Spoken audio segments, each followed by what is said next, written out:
मी अक्षदा जोशी यूथ हॉस्टेलमधून सांगायला लागले की आज आमचं माननीय प्रधानमंत्री मोदीजीनं सांगितलं होतं की 9:09 9 वाजता दिवा लावून सगळे लाईट्स ऑफ करून हे आमचं पारंपरिक दिवा लावून 9 मिनिट आम्ही थांबून सगळे जे आम्हाला कोरोनासाठी हेल्प केलं होतं, डॉक्टर्स, सैनिक आणि पोलीस आणि सगळी जनता, त्यांना सगळ्यांना हे एक पॉझिटिव्ह एनर्जी मिळू दे म्हणून आणि आमचं पारंपरिक हे जे असते ह्याच्यामुळं खूप आम्हाला आनंद वाटते की त्याचं दिव्याचं जे दिवा बघून जे पॉझिटिव्ह एनर्जी मिळते त्याच्यासाठी ह्यांनी सांगितले होते आणि आम्ही ते केलं. इथं जे आहेत आमचं यूथ हॉस्टेलमध्ये ज्यांना राहायला जागा नव्हतं, हे सगळं बंद झाल्यामुळं ज्यांना जागा नव्हतं राहायला, त्यांना सगळं इथं आणून ठेवलं होतं. त्यांनी खूपच ह्याच्यामध्ये होते, टेन्शनमध्ये होते की आमचं पुढं काय होणार, कधी होणार. पण हे एक दिवा लावून त्यांच्यामध्ये एक पॉझिटिव्ह एनर्जी आलं, हां चांगलं होणार आमचं, पण कोरोना लवकर जाणार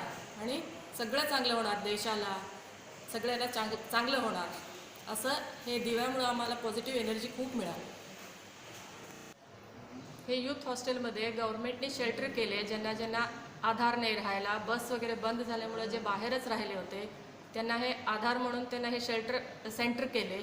त्यांनी सगळे जवळजवळ 50 ते 70 माणसं इथं आहेत आणि त्यांनी खूपच ह्याच्यामध्ये होते की काय होणार आमचं.